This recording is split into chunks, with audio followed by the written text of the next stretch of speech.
Don't let it fall. No, I know. There we go. I feel like that's new for you. This? Yeah. It is new. Yeah. Yeah. I mean, it was you play a role in it. I remember how. And all the equipment that I pitching. Yeah, I appreciated that. I'll just sit over here, I guess. Okay. Yeah, this is good. Okay. Good. And I'm gonna jump out at 5. Even if we're not done, I can come back. What is there? How much could there possibly be to talk about? We got a half hour, or we could just hop in a cab. Where are you going next? Oh no, I just have to do a phone call. It'll be upstairs. Okay. Oh, okay. All is well. Very good. I like your phone case. It's very nice. It's very nice. It's very nice and very appropriate. Sure what voice you were doing, but At I first, think I know now. Yes, because it was a little more Cockney than it should have been. Yes. You said I looked like Boris Karloff. I can get it sometimes dead on, and then it's sort of if the spirit, like a poltergeist, takes over my body, my being. Such and it then is with life. Yes. So, how'd it go last night at the opening night of the of What the Fest? What the Fest. It was nice. It was a good crowd. The reality is when we asked the crew to come up on the stage, it was almost everyone in the audience. But what was that? Well, when we asked the crew to come up on the stage, everyone in the audience came up. So I realized I was just playing to the artisans that had made the picture. In any case, it was a very warm reception. And it was a bit of a friends and family screening slash appropriate word slash opening night. And there were some industry and some press. So it was the right blend of people. And I think people thought it was more emotional than they anticipated, which is good. That's the way it should be with Frankenstein movies. Yeah. I mean, if you see the original, it's very emotional. Of course it is, of course. Well, that's the thing. I really was that's why people loved it. Bringing out what's already there in the story. It's a very sad story of being alienated and obviously ambition gone wrong. So there's many themes that were fun to put up on screen as a sort of a modern take. Were you also a little bit, how shall we say, intimidated or concerned? Because it's such a, you've earned it, I think, by now to do something as ambitious as the retelling of Frankenstein, but it's also pretty sacrosanct. Yeah. Well, look, you do have this feeling that all eyes will be on it. I mean, it's as if you were to make a Star Wars movie. There's rabid fans. Right. Frankenstein less so, of course. But, and I just showed it once to a warm reception. But I'm sure there'll be the appropriate Twitter backlash eventually, when people, the diehards get a look at it. But I've had some nice interviews where people who love Frankenstein felt that it was taken seriously and that it elevated the material. I think when I finished the movie, I did look at it and I thought, I wonder if I missed a certain type of truly visceral horror. But you make the movie that you make. Exactly. Yeah, exactly. You work with the army you have. I mean, I don't know. I was sitting with you actually while you were amidst your editing phase. Remember that was the day I came over. Oh yeah. And can I come over and whine a bit, because I was in the midst of a bit of a funk. That's right. And that was your last time on here. But is this essentially the film you imagined you were going to make? Is this a look like that was in your head? Yeah, I would say to some degree this is precisely what I imagined. And then, as I say, you also, any film lives in your mind as it's an abstraction in your head. When you write, it could be anything, and it sort of is all things. And then when you actually make it, you have just this shot and this makeup, this performance, these colors. And often it's surprising and more than you hoped for, but there's always some element of, once it's crystallized, then the dream goes away and it becomes the real thing. So there's that little postpartum experience. But this is what I had in mind. After the screenplay or the script, then the most important component has got to be the cast. Who you're going to cast as the monster. I would think right? I mean, would you say?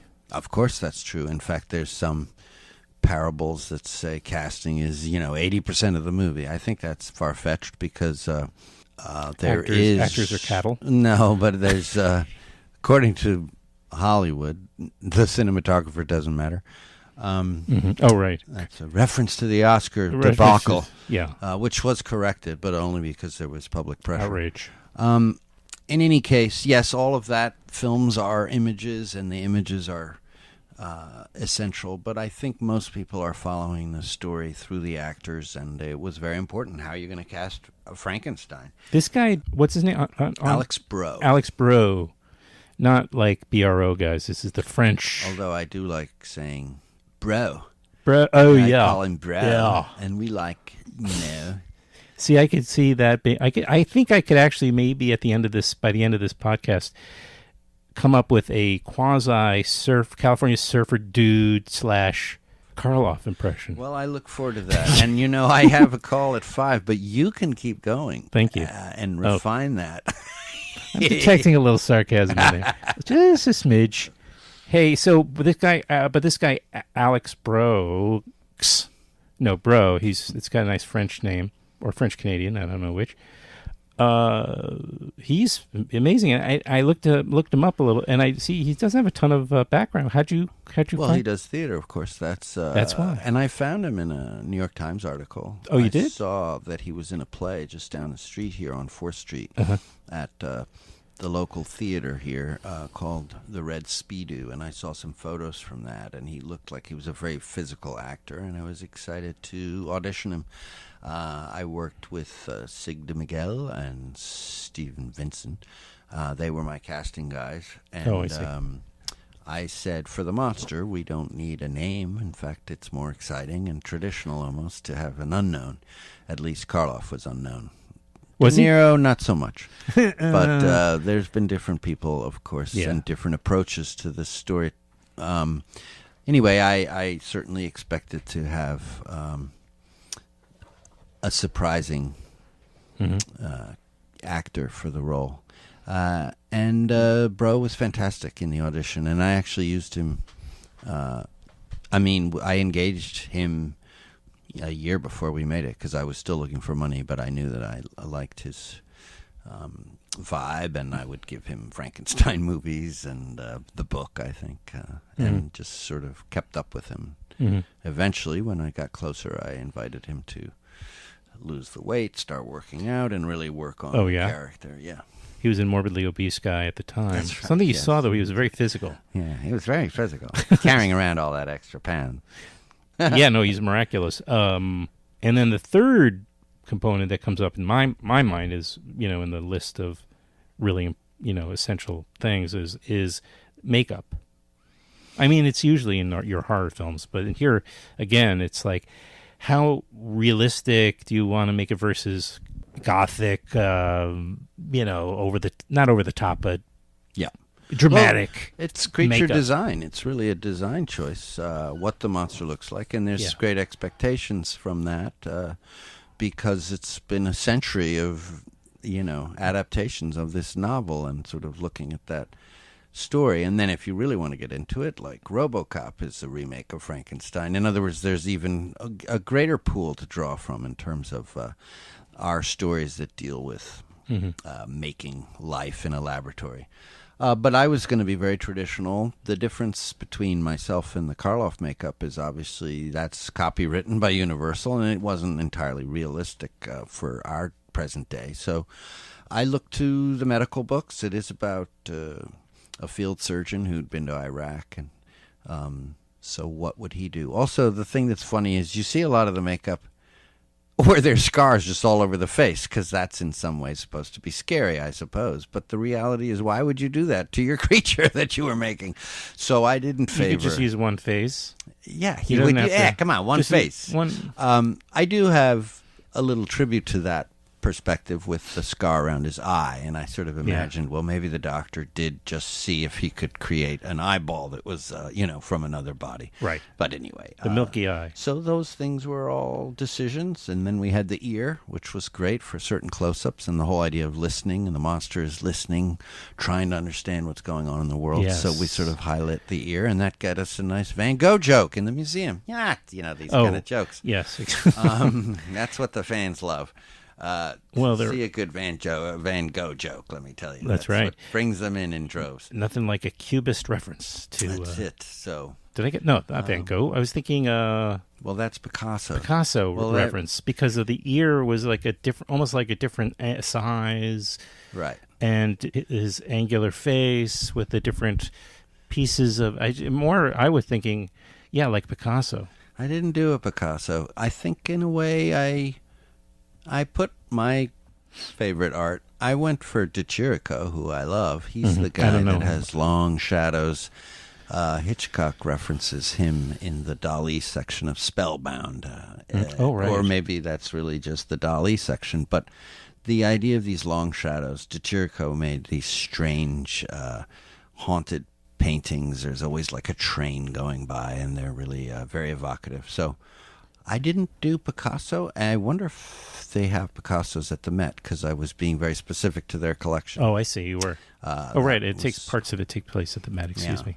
Anyway, the ear, the makeup. Yeah, the one thing we didn't do, we had the scar on the back of the head, which is how you access the brain. So that meant we couldn't have the nice scar in the front, but that also was a nod to realism. So the makeup was done by Brian Spears and Peter Gerner. I've worked with them we tried to figure it out, 15 years or something. I don't know.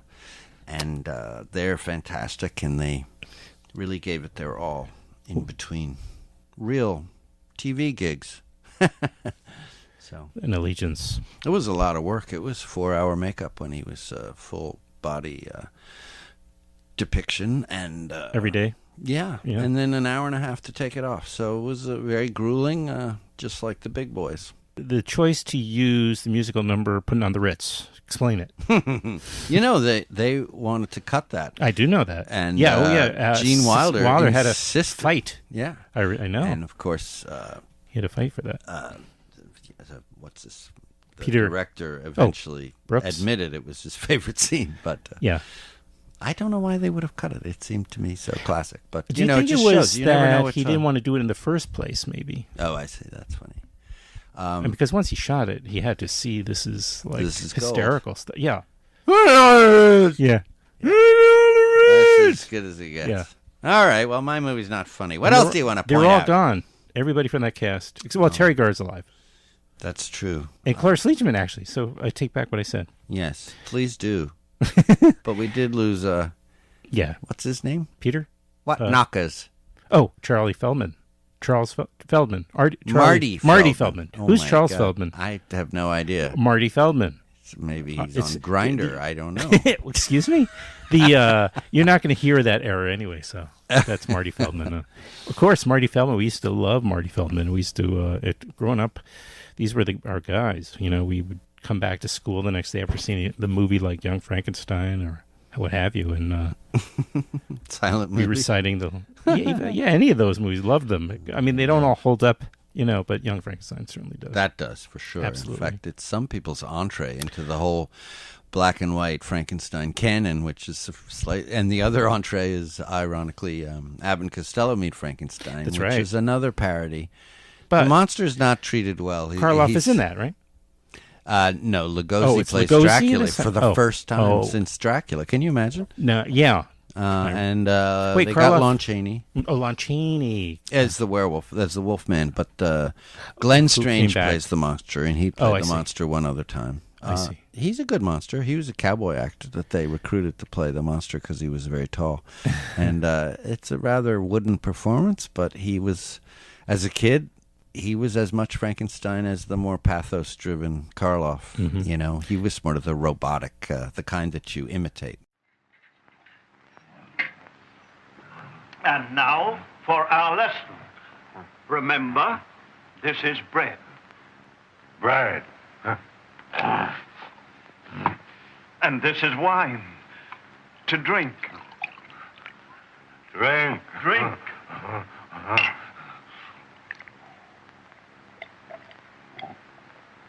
Good.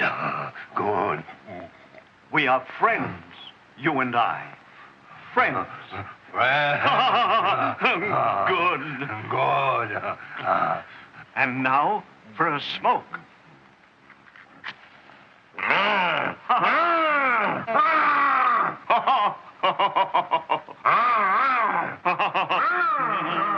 No. This is good. Smoke. You try. Who was the actor in The Bride of Frankenstein? That's Karloff It is- again. He it did is- it it 3 is. times. He did. For Okay. Frankenstein, Bride, and Son of Frankenstein. And you could see he's getting well fed now. He's a Hollywood actor with a salary because he's a little pudgy in Okay. the Sort third of one. Alex Breaux will be in Yeah, he'll Depraved be. 3, Yeah, that's just coming on. Son of Depraved. Chomping on burgers. Mm-hmm. Well, it was lovely for me. I mentioned Alex, but the other well, there's a number of great actors in the film, but two I want to mention only because they're friends of the podcast. You could say they've been on. David's been on a couple of times. David Call, who's fantastic, and he's the scientist. yeah, the doctor, the creator, the dad. yeah, exactly. and then of course Josh Leonard, who is now the indie bad guy. He's like the everyone called him the villain all day. We did press today, and everyone kept referring to him as the villain. I could see him. He was a little hurt. I think he put in a very sensitive performance, but he was clearly the bad what guy. was he thinking? He was yeah, I think, likable in it? Or I guess. What was he? He was okay. But I knew Josh from a film we did called Bitter Feast, in which he and James LeGros spar. Mm-hmm. James LeGros plays a chef, and Josh Leonard plays a brutal critic who criticizes the restaurant. It goes out of business, and LeGros gets revenge by chaining him in a basement. And to this day, we always joke about that was such a grueling shoot for Leonard because he had a chain around his neck, and we would be beating him with frying pans and making him eat runny yellow eggs. And it was a great, very fun, very intimate, small production, a typical Glass Eye movie. We shot it at my own house, and so we had a nice history together, and I thought of him for this. And it was a courtship. I called him up, said, would you do this? And it was just really great working with Josh. He has a nice proactive vibe on set because he's also a director, so he really knows the drill, making indie movies. Everyone did, of course, in their way and in their specific approach. You know, David Call's a very precise Did Josh do The actor. Lie? Was that movie he directed? The Lie? That's correct. That yes. was quite a funny and premise. Hump Day. And, No, well, that he was didn't direct Shelton. Hump Day, but yeah. Well, what he's been in. And he just did the Soderbergh. Unsane. The post-retirement Soderbergh. Oh, whatever. Stevie, baby. He's obviously retired, but he's still making films. Yes, So, which I'm on the other hand not making films, but I'm not retired. And not retired either, at the same time. so Well, you are making films. I finally made this film. You're contradicting yourself. Finally back. As I am wont to do. Is that really what people say? Is that No, Shakespeare? nobody Who wants. made that? I don't know. That's a good question. Well, if Shakespeare did it, then it was actually, in truth, it wasn't Shakespeare. Then it was Mallory. What was who am I thinking of? Who's Mallory Feldman? No, it's Mallory- Marty Feldman. I think Marty Feldman established came up with Want. that. Right. No, who got all the credit? Who's the writer? The whole other the poet. thing. Oh, you mean who wrote Marlowe? Marlowe. Isn't the whole point they think Marlowe, who wrote Dr. Faustus, wrote Shakespeare? Okay. There are people out there who believe that. One of in them my- is Jim Jarmusch, I'll have you know. Oh, who thinks that Marlowe wrote it? Yes. Not that Jim Jarmusch might have written He Hamlet. didn't think that he wrote Shakespeare. Jarmusch is... I would actually- prefer that if you thought that. Then I feel like that. That would have- then I got to get That on. would be extraordinary. Yeah. And we'd have to call for medical attention. Exactly. But it's he sort of puts like that in... one degree from a Jesus complex. in Jarmusch's utterly delicious vampire movie. Yeah, that was terrific. I love that one. What the hell's it called? Nobody knows. Well, they should, and they should see it. I know, it was lovely. I saw that twice. Oh my That's how God, much I know. senior moment. Anyway, he addresses that because we it's have a to fix movie it. about being alive endlessly. So he has these funny jokes about Shakespeare and Marlowe because, of course, the vampires That's were right. around when that was happening. And wait, who plays Marlowe?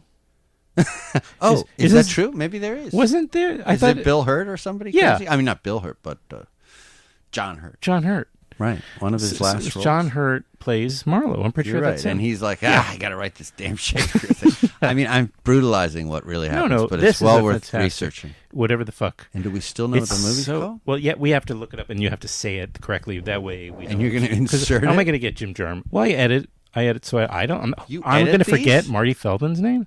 Of course Come on, I do. that was some of our best I'm such a material. good And then I editor. did a callback, remember? That's true. Come on. You got to leave that. Gotta Well, let that's your when I hair do. down. I would have listened to it and then left it in, even though I would have had to gone back and unfix it because I would have said, "Oh, he did a callback." Once in a very rare while, make an error. So in those cases, I have to. I don't want to sound like a. I more don't often, think I we fix need it. to know how the sausages are made at Filmwax Radio, my friend. True. Let's just That's keep why. it. True. Keep it authentic. Keep it real. Yes. I'm just a regular human being, much like your monster, Alex. That Alex Breaux plays. That's right. We're doing this radio You could just say, play, "Hey Siri." Go ahead. Oh, another. No, I'm just saying we happen to be doing this in a room that has no internet, so I can't even Oh. save the situation by looking up Jim's movie. That really is terrible. All the. Isn't it like it's like a phrase? Yeah, it is. It is a phrase. It's I not keep a. thinking it's a phrase. We are what we are, and then that's something all, else. Yeah, All that heaven allows? No, that's not. that's a great title. Jarmusch. Write that down. Well, that's already been made. That's right.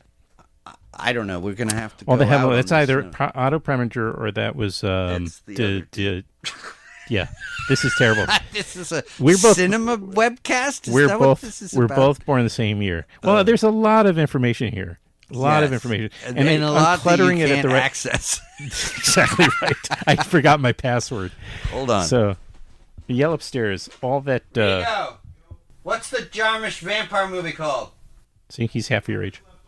Thank you. Only Lovers Left Alive. Only Lovers Left Alive. What a great title too. Only Lovers Left Alive. What a great I love the film. alliteration. It is. It's just so beautiful. It's not caught up in its design, which it could have been.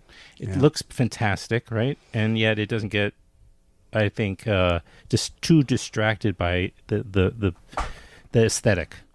Because Let me it really say this. achieves an aesthetic, that movie.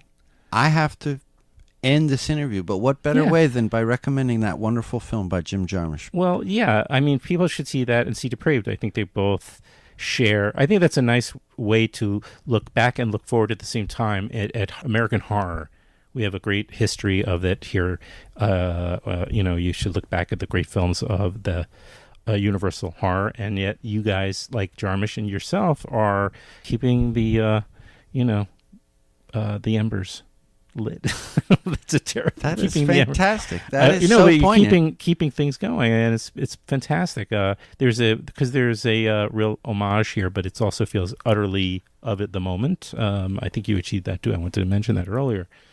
Who else? Just quickly say who else is in the film, and I think we got to the main crew people that you wanted to mention, but Yeah, well, Anna I mean, Kane, except for that TP Maria by Joe Dizia, Schwamberg. who's absolutely fantastic. say it again. I'm sorry. Anna Kane and Maria Dizia, Chloe Levine, and Owen Campbell, and my good friend James LeGros' son, Yeah, I was Noah gonna say, LeGros, I noticed plays that. the soldier, which is fantastic. I have to wrap up, but the beauty is All right. that we have such a nice... Yeah. well, were you going to do your Karloff now? I'm going to leave the room, I'm but you going can to- stay I'm here going till you to get it right. distort my face and try to do my best. Oh, my God. That was not bad. I'd give you all right, Well, you'd be a passing you grade on said- Tomato Meter, but that's about it. Not much Oh. higher than 6.5, Well- which is what all my movies are rated at. So I'll tell you, there's no shame in that. I thought that was that bad, actually. I thought, anyway. Thank you, Adam. Go see Depraved. When we're going to put this out there, it's going to be in the festival circuit for a while, and then we'll do something when we have it theatrical. We'll get Josh and we'll get and maybe David. we'll get Boris. I think mine's pretty good. I don't know. I think yours. For God's sakes. Okay. Take care.